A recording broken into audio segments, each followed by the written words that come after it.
Phensedyl, ইয়াবা এবং বর্তমানে এলএসডি বা আইসের মতো মরণ নেশা আমাদের ঘরে ঘরে পৌঁছে যাচ্ছে। মোহাম্মদ খালেদ হোসেন মাহবুব, ব্রাহ্মণবাড়িয়া ৩। মাননীয় স্পিকার, আপনাকে ধন্যবাদ। মাননীয় স্পিকার, আমার উত্থাপিত হলো যে মাদক নির্মূল এবং যুব সমাজ রক্ষা প্রসঙ্গে আমি মাননীয় স্বরাষ্ট্রমন্ত্রীর দৃষ্টি আকর্ষণ করছি। মাননীয় স্পিকার, আমার নির্বাচনী এলাকা ব্রাহ্মণবাড়িয়া সদর ও বিজয়নগর, বিশেষ করে বিজয়নগর সীমান্ত এলাকা মাদকের একটি অন্যতম রুট হিসেবে ব্যবহৃত হচ্ছে। এর ফলে আমাদের সদর ও বিজয়নগরের তরুণ সমাজ আজ হুমকির মুখে। মাননীয় স্পিকার, সীমান্ত দিয়ে মাদকের অবৈধ অনুপ্রবেশ এবং স্থানীয়ভাবে এর সহজলভ্যতা আমাদের যুব সমাজের নৈতিক ও শারীরিক অবক্ষয় ঘটাচ্ছে। ফেন্সিডিল, ইয়াবা এবং বর্তমানে এলএসডি বা আইসের মতো মরণ নেশা আমাদের ঘরে ঘরে পৌঁছে যাচ্ছে।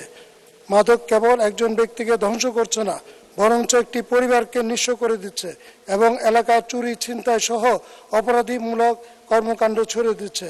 প্রশাসন ও আইনশৃঙ্খলা বাহিনী নিরলসভাবে কাজ করছে, কিন্তু গডফাদারদের শক্তিশালী নেটওয়ার্কের কারণে মাদকের এই বিস্তার পুরোপুরি রোধ করা সম্ভব হচ্ছে না। মাননীয় স্পিকার, আমার নির্বাচনী এলাকা জনসাধারণের পক্ষ থেকে আপনার কাছে আপনার মাধ্যমে মাননীয় স্বরাষ্ট্রমন্ত্রীর কাছে কিছু সুনির্দিষ্ট প্রস্তাব রাখছি।